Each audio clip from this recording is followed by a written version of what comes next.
Nome: Paulo Freire. Data de nascimento: 19 de setembro de 1921. Local: Recife, Pernambuco. Cor dos olhos: castanho. Raça: humana.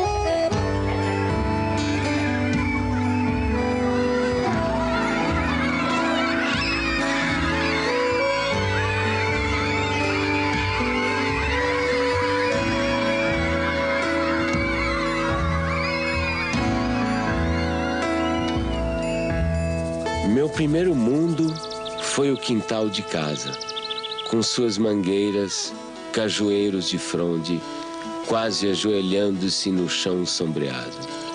Ali engatinhei, balbuciei, me pus de pé, andei, falei.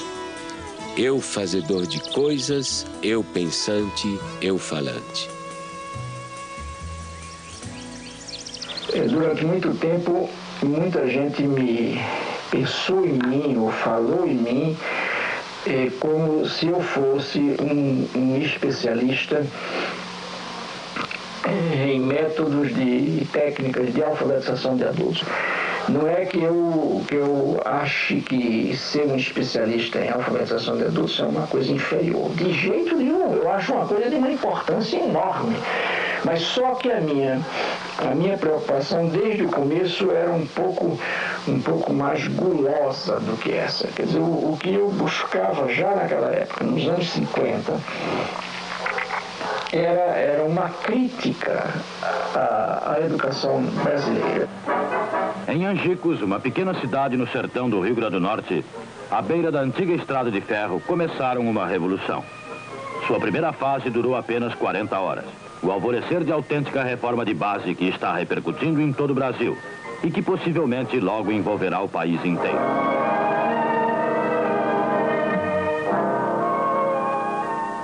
Eu tinha 6 anos de idade e tenho várias lembranças de lá, do Círculo da Cultura.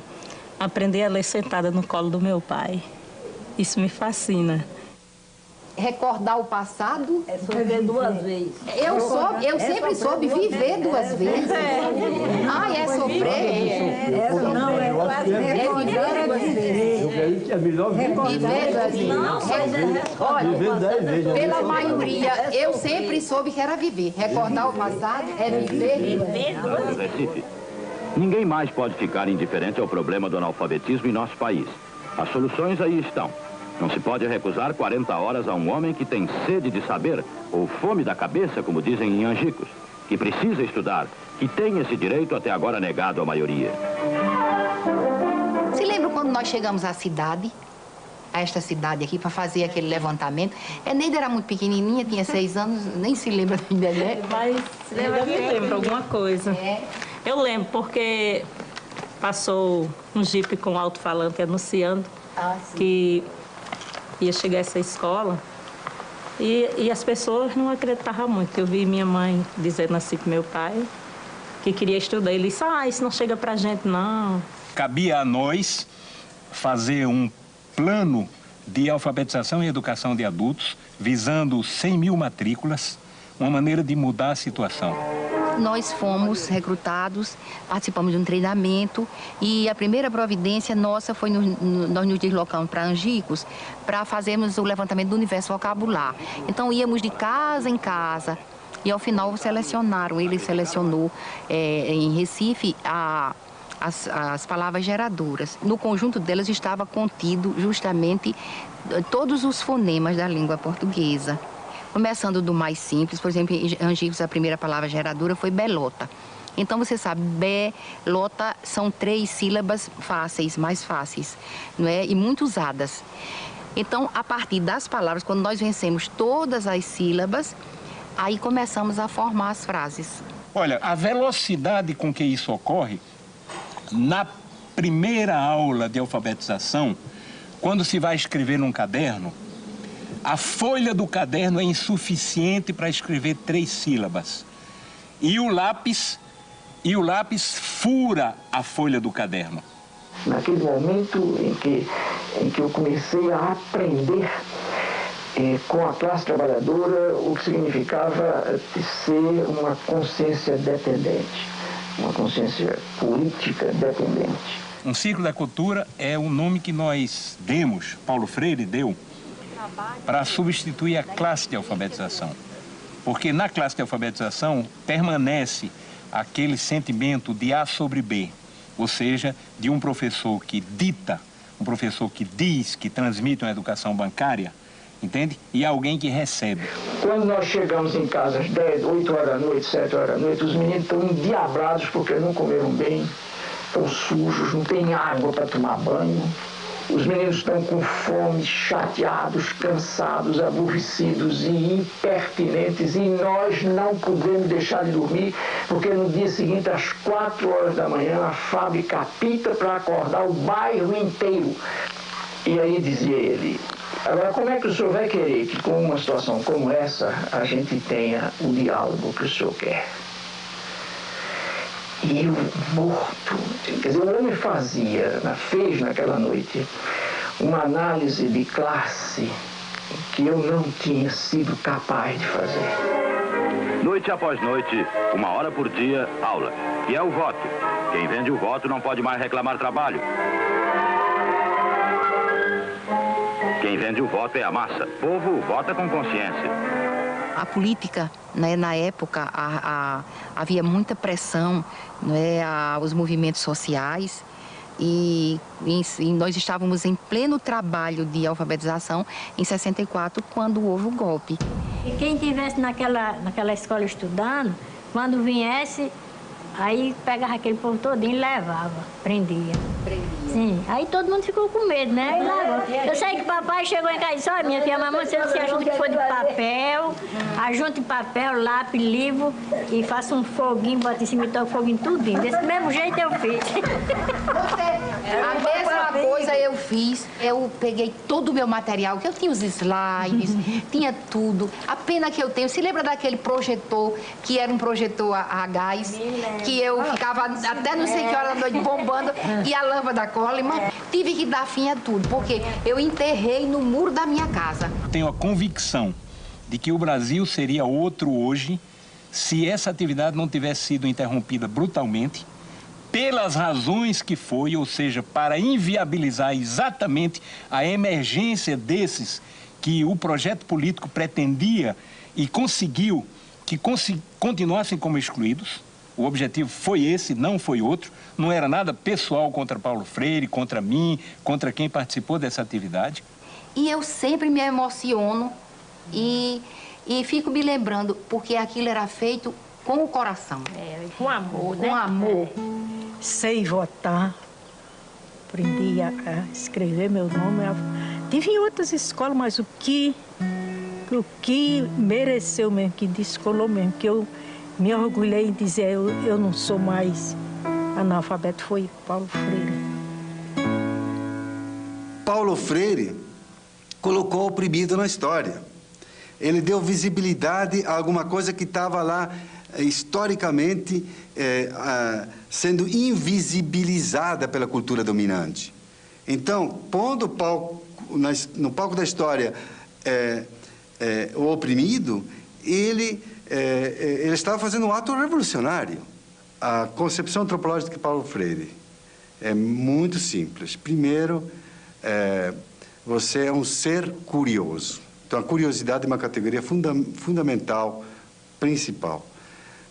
Segundo, você é um ser inacabado, incompleto, inconcluso. Portanto, você precisa do outro, né?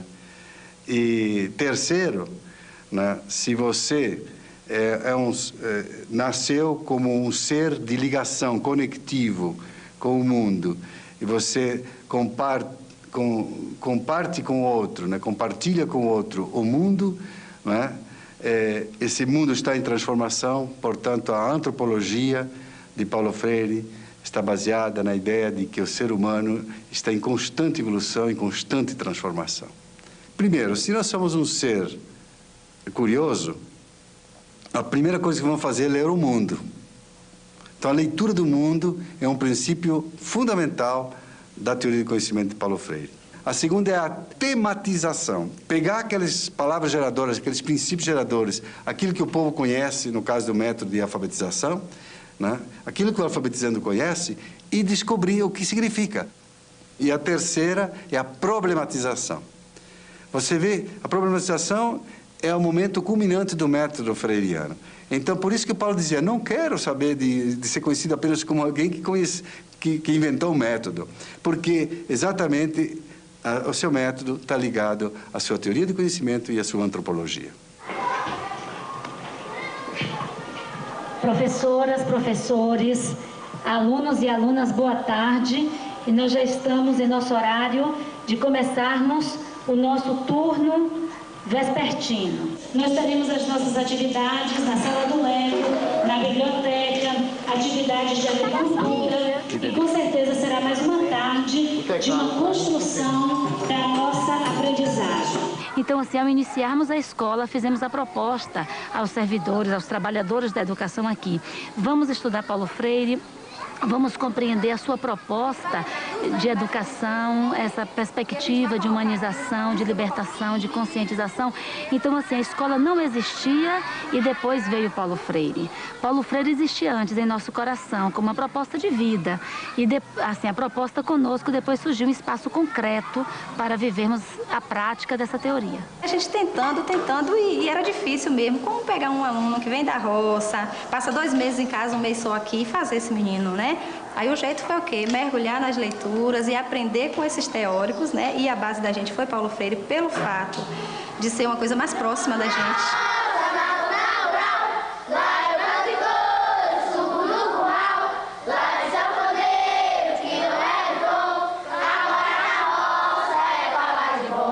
As crianças que nos chegam muito diferentes das crianças que são urbanas. Naturalmente, quando elas chegam, elas não conhecem o vaso sanitário, que para a gente é um valor. Isso ainda me emociona. Saber que muitas das nossas crianças tiveram que usar muito tempo o quintal da escola porque não sabiam usar um vaso sanitário. Então elas chegam aqui, às vezes, com um comportamento muito agressivo, né? Às vezes nós temos crianças aqui trazidas pelo conselho tutelar, crianças que a gente não conseguia chegar junto, tocar, porque elas resistiam. E hoje a gente vê, assim, transformação mesmo na vida deles, né? Hoje são crianças que sentam no colo, se a gente senta, eles vêm, chegam, sentam no colo. Crianças que a gente teve grande dificuldade para chegar junto. Ficou nervosa?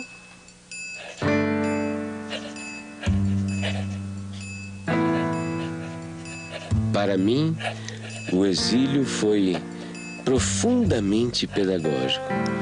Quando exilado, tomei distância do Brasil, comecei a compreendê-lo melhor. O exílio, rapaz, o exílio me deu muito. Só que o preço do dado é equiparado, tá fazendo? A quantidade que tu ganha é a quantidade que tu tem que pagar. O preço é alto, o preço é e foi alto. Olha, eu só não te diria que eu me sentia destroçado, porque, afinal de contas, é muito difícil que eu me destroce, entende? Mas eu sofri profundamente. Então, havia dimensões da nossa cultura que me fustigavam, como, por exemplo, o gosto da comida. Nós, claro, tínhamos muita saudade do clima, da gente, da língua, né? Mas a estrutura familiar na questão da comida, por exemplo, do universo, né, da cultura, nós tínhamos tudo. Todo dia minha mãe arrumou feijão não sei aonde e galinha de cabidela que ela achava no mercado Las Vegas, trazia e fazia a jeba da galinha. Era uma comida que, se você entrasse, era uma casa pernambucana, era uma casa brasileira. E não há como sacrificar a sua identidade cultural. Eu nunca me senti melhor do que ninguém porque sou brasileiro, mas nunca me senti pior do que ninguém porque sou brasileiro.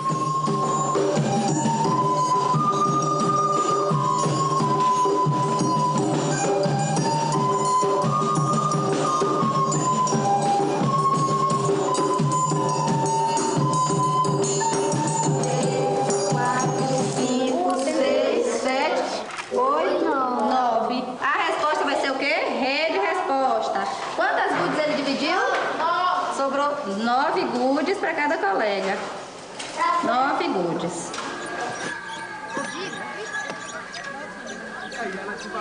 Isso aqui é uma ferramenta chamada sacho. Ele tem uma ponta justamente para poder fazer o quê? Para poder fazer a cova, né? Então nós vamos fazer a cova e a beterraba já está aqui.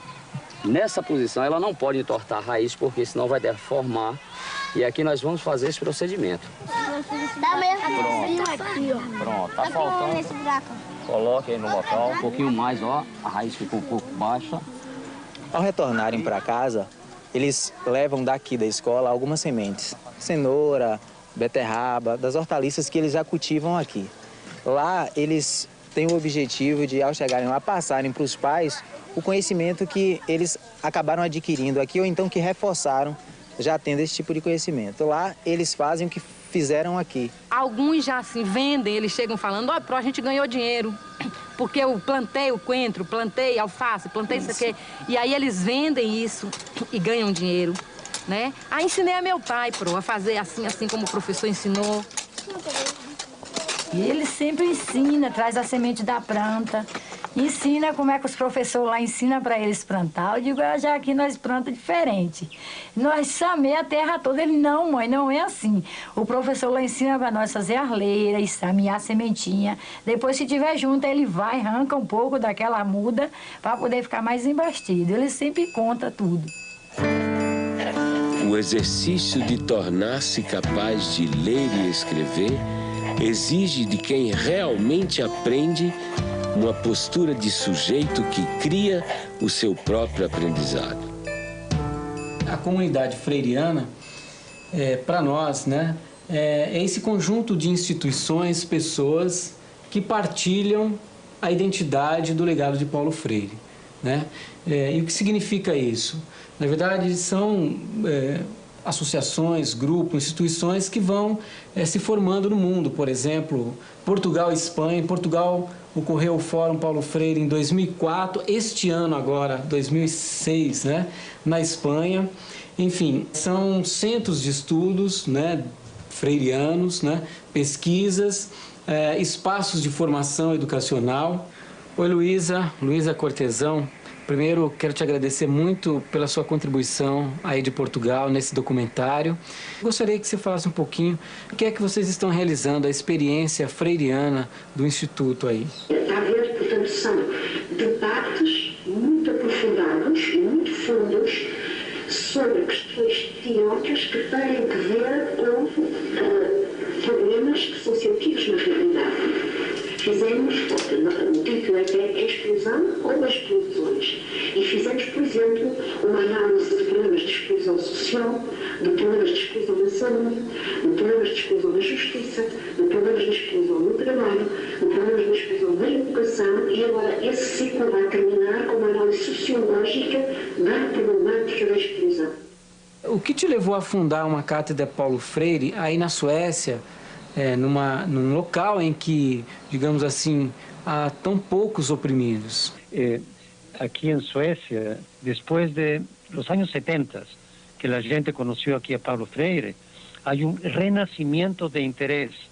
Aqui em Uppsala, há projeto muito interessante de desenvolvimento sustentável, meio ambiente, não? E essa gente está muito interessada em los esquemas de conscientização, ¿no?, de pensamento crítico freiriano. Efectivamente, he trabajado con grupos étnicos oprimidos, incluso grupos indígenas, con camponeses, con operários também, não? São dois traços de personalidade de Paulo. Primeiro, essa generosidade do menino aberto ao mundo sempre, que quer conhecer, essa alegria de conhecer o mundo. Segundo, a conectividade, que já é uma qualidade do adulto. Conectividade e a relação. Eu acho uma definição perfeita para qualquer ser humano decente. Ser um menino é guardar um pouco toda aquela carga de emoção da criança e a conectividade, que já é um projeto das pessoas adultas. Paulo Freire foi um menino da zona rural igual a gente, que aprendeu a ler debaixo da sombra da mangueira, que gostava de ler, gostava de escrever. Foi um homem que queria transformar o mundo. O momento em que o pai estava a trabalhar, né? Na famosa biblioteca, no espaço de trabalho dele, né? Eram momentos assim que as brincadeiras mais ruidosas nossas, né, tinham que ser, né, afastadas, porque o pai, quer dizer, são coisas que ficam assim, né? São mensagens, estás a perceber, que te marcam rotundamente o corpo, né? Ele era uma pessoa frágil à maldade humana. E minha mãe sustentava a reversão disso no sentido: acorda, Paulo! O que é que você está pensando da vida, Paulo? O que é isso? O mundo é isso mesmo, Paulo? O paizinho nunca foi, assim, um pai no sentido de um pai físico muito constante. Não foi, isso não tem problema nenhum, digo isso mesmo, porque assim eu o percebia. Mas, no entanto, estás a ver, quando o desgraçado estava presente, mas ele estava presente com interesse, que, putz, imagina, era amplamente suficiente. Um homem extremamente humano, né? Extremamente bondoso, mas que também sabia ser muito duro quando era necessário com as pessoas, né? Quer dizer, ele tem uma frase dele que diz assim: se alguém quiser me insultar, que me chame de santinho. No campo pedagógico é muito mais atual Paulo Freire, porque a Unesco, por exemplo, colocou os 4 pilares da educação do futuro, né? Aprender a aprender, aprender a conviver, aprender a fazer e aprender a ser. São esses 4 pilares. Isso está dentro da teoria de Paulo Freire. Só que Paulo Freire acrescentaria um 5º, aprender por quê, contra quem, a favor de quem. Ele politizaria muito mais esses 4 princípios, 4 pilares da educação do futuro, evidentemente. Ele sempre coloca a questão do porquê. Vocês sabem o seguinte, que o computador, ele é feito de partes. Nosso trabalho aqui parte da realidade desses educandos que vêm da zona rural, né? A gente procura estar trabalhando com tudo que é próprio do cotidiano deles, mas a gente não permanece, né, nessa realidade. A gente começa a trabalhar justamente inserindo a internet, a informática, né, nessa vivência dele aqui, para que ele transforme essa vida. E abrindo possibilidades novas para eles, né? São 600 crianças divididas em 3 grupos. 3 grupos de 200. Enquanto nós temos conosco 200 crianças imersas numa educação formal, nós temos 400 crianças em suas casas, sendo visitadas pela equipe itinerante. Então, lá na roça, a equipe itinerante corrige atividades, dá orientações, trabalha com a questão da agricultura, que já é trabalhada aqui, mas fortalecida em casa, porque as crianças ensinam também aos seus familiares, e a equipe itinerante faz uma avaliação desse trabalho, assim, que a escola orienta para o aluno executar em sua casa. 2 mais 5. 7. 4 mais 1. 5. Então, a senhora tem que dedicar, assim, dar um tempo para ela, para que ela possa estudar. Porque a gente sabe que ela ajuda a senhora na lavoura, mas ela tem que ter, assim, um tempo disponível todo dia para fazer a atividade dela. Tem pais que dizem assim, que 2 meses em casa, eles ainda dizem assim, professora, não deu tempo para os filhos fazer as atividades. Porque, às vezes, eles tiram os filhos das atividades que levam para casa para pôr na mão de obra. Porque tem que ajudar nas despesas da casa. Eu estou trabalhando agora com atividades de artes. E essas atividades é uma atividade que desenvolve a coordenação motora, cognitiva e também ajuda no desenvolvimento da criatividade de cada criança. Ó, o restante fica em silêncio e vai terminar a tarefa, tá certo? Tá. Ali, um cantinho que fala. Nadson, pode vir, Nadson.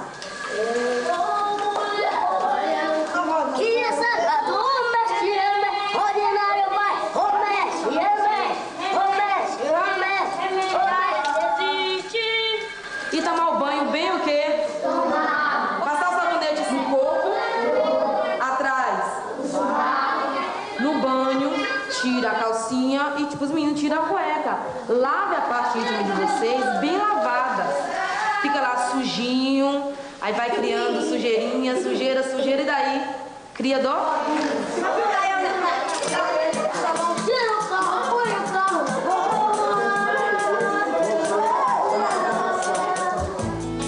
Foi aprendendo que percebemos ser possível ensinar. O que nós vamos fazer hoje é uma coisa que alguns alunos nossos já têm experiência da disciplina Política e Problemática da Assistência, que a gente vai promover um círculo de cultura, tá? Nesse círculo de cultura nós vamos tratar hoje da doença infantil como uma patologia social e uma patologia orgânica, tá? Vocês receberam um texto, esse texto vocês já leram. A gente trabalha com uma pedagogia problematizadora, trazendo os casos, que a gente chama de casos da saúde, né? Transformando esses casos em situações existenciais, né? Então começa já a interface com o método, a pedagogia freiriana. E aí a gente chega para ela e diz, o que está acontecendo? Uma pergunta assim geral. E aí ela desaba, ela tinha passado a noite na rua, porque ela tinha sido agredida em casa, e ela não tinha como voltar para casa, passou a noite na rua. E aquela criança, na realidade, aquele sintoma que ela estava apresentando, que era uma dificuldade, né, respiratória, e que se de repente o profissional não tem um olhar atento, ele vai funcionar a veia, fazer a medicação, e ela vai voltar para casa ou para a rua, que no caso era. Então, essa doença, às vezes, quando chega, né, a gente tem que olhar muito mais do que aquela dificuldade da respiração, né? A gente tem esse convívio, esse contato maior, a gente tem uma maior autonomia, né, frente aos pacientes, então a gente pode ter essa troca mesmo. E lá a gente vê os casos de reciprocidade de mão dupla e a de uma via só. Quando você chega a um paciente e talvez nem dá um bom dia, já chega fazendo os procedimentos que tem que se fazer, é uma outra forma de reciprocidade, entendeu? E quando você chega falando, bom dia, como você tá, tudo bem? E aí, acho que você perde um minuto a mais, e às vezes nem é perda, é ganho, porque você vai ter o melhor atendimento mesmo para esse paciente. Ensinar não é transferir conhecimento, mas criar as possibilidades para a sua produção ou a sua construção. Quem ensina, aprende ao ensinar, e quem aprende, ensina ao aprender.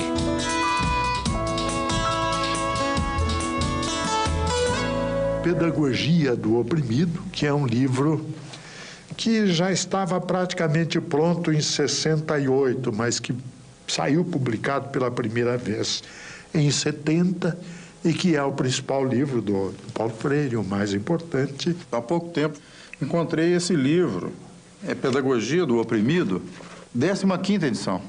E aí, quando abri o livro, me surpreendi com uma série de anotações do próprio Paulo Freire, do punho dele. Ou seja, é bom até avisar os leitores que a edição autorizada para ser lida mesmo é da 16ª em diante da Pedagogia do Oprimido, porque ele corrigiu o livro todo.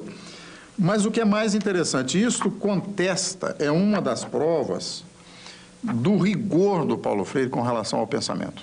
Eu considero a obra de Paulo Freire, e ele também a considerava, eu ouvi depoimentos dele nesse sentido, não como uma obra do terceiro mundo. Ele disse, eu não quero escrever uma pedagogia exclusiva para o terceiro mundo, né?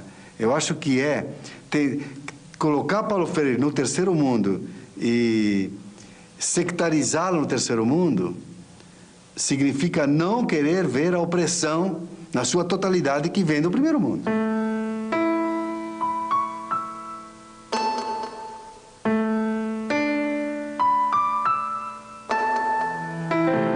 Ela foi a primeira leitora da pedagogia do oprimido, né? Ou seja, ela tinha uma sensibilidade, por exemplo, muito grande para escolher as palavras geradoras do método de alfabetização. E a Elza era uma grande educadora e que, inclusive, não acreditava que eu fosse outra coisa que não educador mesmo. Quer dizer, eu me lembro de uns sonhos que eu andei tendo na minha mocidade de ser juiz de direito, de fazer uma carreira por aí. E ela me dizia, rindo, apesar de todo o respeito que eu tenho pela magistratura, eu acho que você é mesmo um educador. Porque era um diabo de um amor, rapaz. Tão soberanamente amor. Mas amor no sentido de desprendimento. Amor no sentido de consciência do outro. Olha só que coisa, né? Quer dizer, ela teve um papel indiscutível na minha vida durante um longo período em que nós vivemos sem hiatos, não? Casados durante 42 anos, é um tempão, um negócio fantástico. Quando minha mãe morreu, meu pai morreu também. Morreu e eu escrevi até um poema falando disso. Quando minha mãe morreu, eu perdi meu pai, né? Fiquei órfã de pai e mãe e vou por aí. E ficou um pedaço de pai conhecido e um pai completamente desconhecido, que era aquele meio morto, né? Quando a Elza morreu, é óbvio que um cara que amou desse jeito, quando morreu, a pessoa que ele amou, morreu nele e com ele um bando de coisa. E, inclusive, morreu a vontade de viver.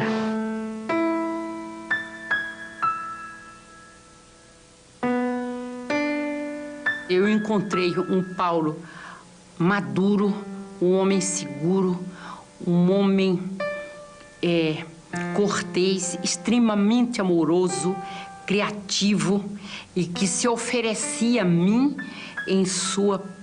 na plenitude das suas qualidades. Nós temos que educar para sermos seres mais. E o ser mais em Paulo é isso, é ser mais humanos, ter mais qualidade enquanto gente.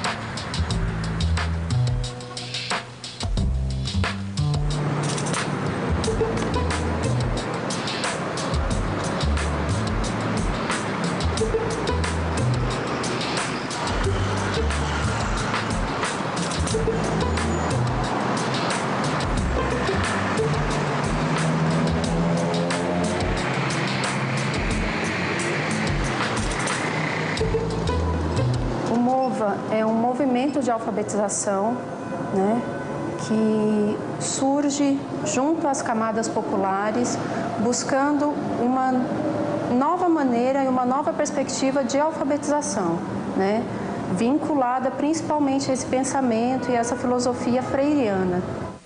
Logo que o Partido dos Trabalhadores ganhou a eleição em São Paulo, e através da prefeita Luísa Erundina, e antes mesmo dela convidá-lo para secretário, eu e o Paulo começamos a conversar sobre o desafio que estava colocado de criar um grande movimento de alfabetização de jovens e adultos na cidade de São Paulo, né? E logo a primeira ideia fundante era justamente essa ideia de que teria que ser um movimento. Aí por isso se chamou MOVA. Eu acho que uma das tarefas da educadora progressista hoje, com relação aos movimentos populares, é exatamente aprendendo com eles, com os movimentos populares, ensinar também. Quer dizer, não há por que temer, que tem o dever e a tarefa e o direito de ensinar também aos movimentos. De jeito nenhum eu jamais me entregaria aos movimentos como eterno discípulo deles. Mas de jeito nenhum, porque é mentira e é falso. Também não sou o eterno professor dos movimentos, mas eu sou o educador. É uma maneira diferente de aprender, entendeu? É uma maneira que eu não aprendi assim na escola, entendeu? Eu fiz até a 8ª série e muita coisa daqui não foi ensinado na escola. Aqui dentro do estado de São Paulo, trabalhando com esse público de catadores de materiais recicláveis e através da alfabetização, da leitura, da escrita, da matemática, das ciências, está ajudando as pessoas a se envolver um pouco mais nesse contexto e entender um pouco mais esse trabalho que elas fazem. E está instrumentalizando principalmente para que eles possam ser aceitos e inseridos dentro da sociedade que a gente vive. Eu não sabia como lidar com o preconceito das pessoas, entendeu? E aqui nas aulas eu estou aprendendo como lidar com isso, entendeu? O pessoal fala, nossa, mas você cata lixo? Não, eu não cato lixo, eu reciclo, entendeu? Lixo é o que você faz na sua casa.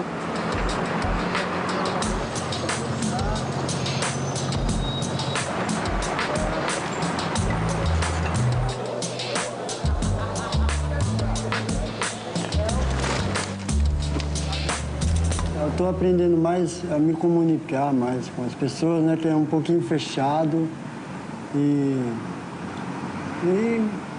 ficar mais extrovertido, né?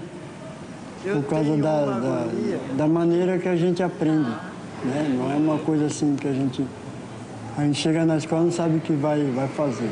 No fim da aula a gente já sai satisfeito porque realizou alguma coisa. Depois que a gente criou essa poesia com esse tema, coletividade, o que teve de importante com isso depois? Muito importante por quê? Porque a gente é capaz de fazer uma poesia, né? Existe muita criatividade para isso, mas muitas vezes a gente no coletivo consegue conquistar mais ideias, né? Quem quer escrever Tempo Perdido? Minha poesia, estar com você. Sou uma pessoa muito contente e alegre, gosto de estar perto de vocês. Aprendo a ler, aprendo a escrever.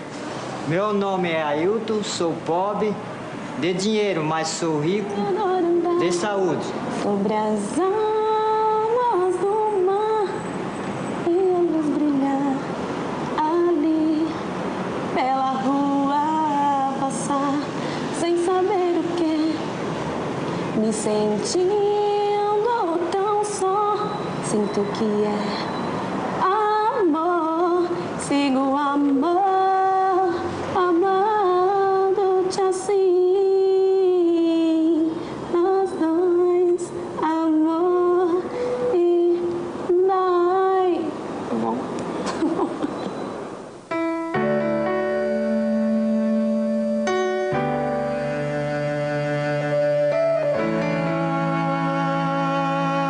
Acho que a gestão de Paulo Freire à frente da secretaria marcou, né, para sempre a possibilidade, né, do desenvolvimento de uma educação pública, popular e democrática. Eu acho que houve uma preocupação, né, muito profunda com valorizar, né, a figura dos educadores e das educadoras da rede municipal.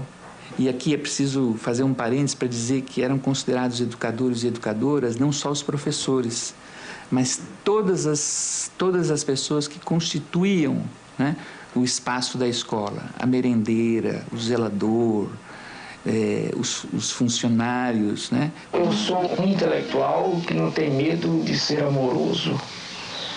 Eu amo as gentes e amo o mundo. E é porque amo as pessoas e amo o mundo que eu brigo para que a justiça social se implante antes da caridade.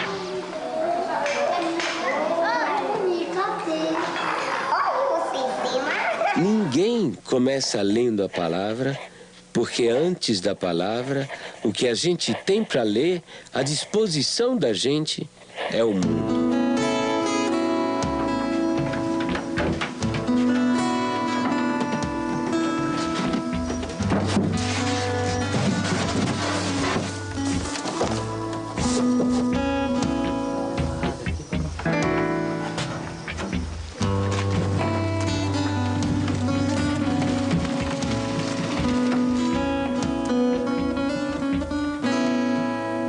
Se não tivesse esse curso aí, né? Nós não aprendia mais a ler, não aprendia nada. Ia ficar pro resto da vida sem saber ler nada. Porque a pessoa que não sabe ler, praticamente ele é cego, né?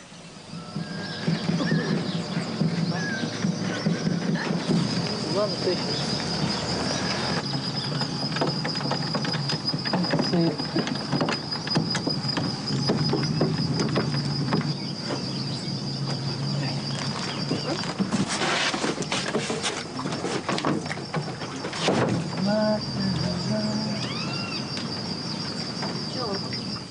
Se você sabendo ler, sabendo escrever, a gente fica mais seguro, né? Tem mais jeito para chegar, conversar, né? Então, nós gostaríamos de saber se esse projeto que nós estamos trabalhando com vocês, se desenvolveu alguma coisa boa. Por isso que eu escolhi uma palavra para comentar com você, para comentar nesta aula, né? Então, essa palavra é cidadania. Chega em casa, olha, que a professora me deu isso, tem essa lição para me fazer. Se entende, dá uma força para mim, me explica. Se eu entendo, eu dou uma força para ele, ensino ele. Ensino ele para se desembaraçar mais, né, na lição. Mas eu acho que ele aprendeu bem mesmo. Esses meses que ele está na escolinha. Porque a gente que trabalha de empregada doméstica, assim, né? A pessoa não sabe dos produtos que tem que passar para limpeza, né? E assim, aprendendo a ler já é uma força, né? Boa, né? Sabe o produto que vai usar. Vem aqui, filha. Sabe o produto que vai usar. E deu uma força boa. Ela vai na escolinha comigo também todo dia. E ela tá fazendo o prézinho. Eu aprendo mais com ela, né? Ela aprende comigo. Assim a gente vai indo.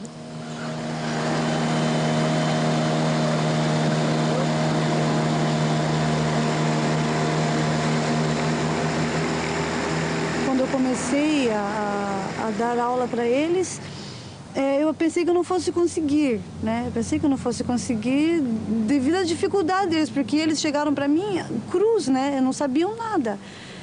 Aí eu comecei, passou umas 2 ou 3, acho que não chegou a um mês de aula, chegou uma das alunas e falou: ah, Miriam, eu consegui ir na Previdência Social, sozinha. E fiquei até emocionada, né? Quando eu vi assim, né, o Ministério, né? Aí, olhei assim, aprendi a ler. Para mim era uma emoção. Porque na época que a gente era jovem, eu não tinha oportunidade para estudar, né? Eu só trabalhava. Então, eu dei graças a Deus, né? Por essa oportunidade, né? Que a gente teve agora de estudar, porque tudo tem seu tempo, certo, né? A alfabetização é uma experiência criadora. E significa que o alfabetizando tem que criar, tem que montar, para usar uma expressão mais técnica, o seu sistema de sinais gráficos.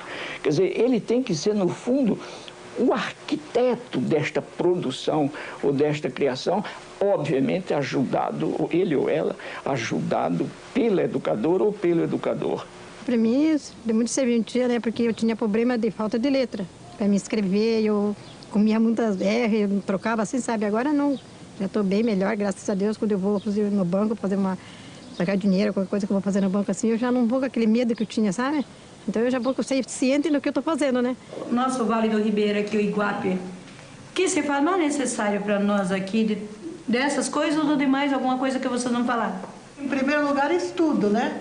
Em segundo, para mim, é emprego. E vindo a indústria, fábricas, essas coisas, aí gera emprego, né?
E outra pessoa aprendendo a ler e escrever pode pegar também pode arrumar um outro serviço melhor, né?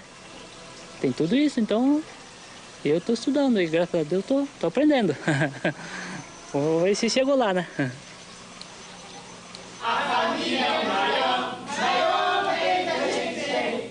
É feliz quem uma tem, ela tanto ajuda e definir também. Quem tem mãe tá numa boa, quem tem pai tá numa toa. Tem momentos que a gente discute e tem outros que a gente curte. Tem momentos que a gente discute. Quando veio a ditadura, a primeira coisa que fez foi um projeto que, se não me engano, se chamava Mobral e que tinha como lema o seguinte: é preciso ensinar as pessoas a ler para que elas possam ler as ordens que vêm por escrito, que era exatamente o contrário do processo dialogal do Paulo Freire, que tem tudo a ver com o teatro do oprimido e com Sócrates, que também usava esse processo do diálogo para que se chegasse a uma descoberta.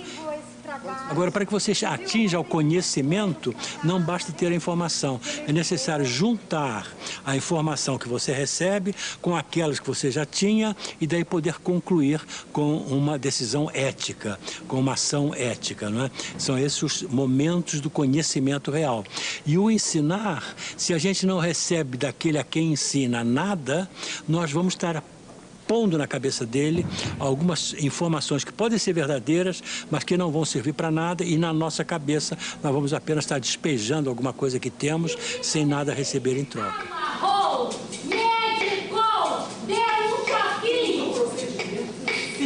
Eu não tenho dúvida nenhuma de que eu não posso ser entendido fora de uma compreensão da ética em mim e da política em mim. Eu acho que nenhum educador, nenhum pensador da educação está afastado disso. Quer dizer, a educação, enquanto formação humana, é um esforço indiscutivelmente ético e estético. Quer dizer, não há como separar também a decência da boniteza. Entende? Quer dizer, a educação, enquanto busca de boniteza, necessariamente procura a decência também, a decência do ser.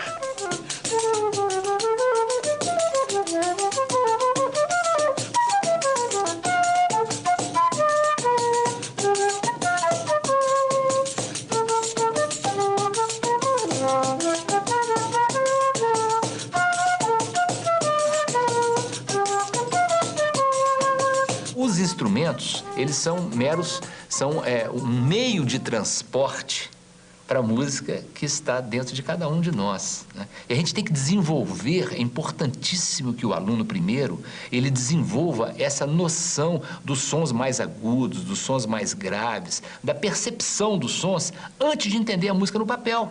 Agora presta atenção no que eu vou tocar para vocês. O som mais grosso, esse aqui, ó, esse som mais grosso, é esse som aqui. Agora tem esse outro dó aqui, olha. É um som um pouco mais agudo, ó. Esse. Agora esse outro é um pouco mais agudo.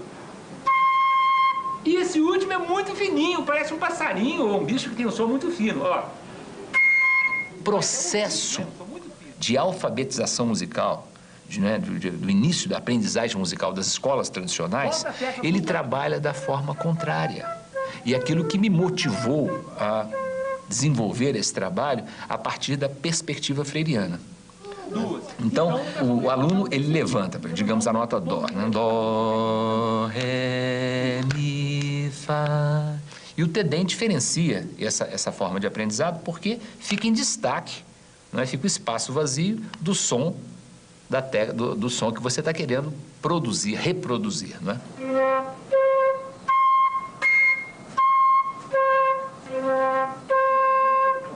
Qual foi? Isso, muito bem, os dois acertaram. A ecopedagogia é um capítulo da pedagogia do oprimido. Por quê? Se a gente considera a Terra como um ser vivo e em evolução, hoje essa Terra é um grande oprimido. Nós vivemos de forma insustentável. Nós temos tudo para destruir o planeta, não pelas bombas atômicas. Nós podemos destruir hoje o planeta pelo modo insustentável de vida que vivemos nesse planeta. Então, nós temos que refundar os princípios da pedagogia para que ensine as crianças, jovens e adultos a viverem de forma sustentável, a terem um estilo de vida sustentável. Então, eu creio que esse vai ser o grande tema do século XXI. E Paulo Freire é esse educador do século XXI, porque estava extremamente ligado a essa temática da sustentabilidade. Quer dizer, há pessoas que me consideram um sonhador, e eu sou um sonhador, mas não um sonhador maluco. Mas há pessoas que me consideram um idealista, mas um idealista perigoso, entende? E para mim, não. Para mim, a esperança faz parte disso que a gente vem chamando natureza humana. Eu gostaria de ser lembrado como um sujeito que amou profundamente o mundo e as pessoas, os bichos, as árvores, as águas, a vida.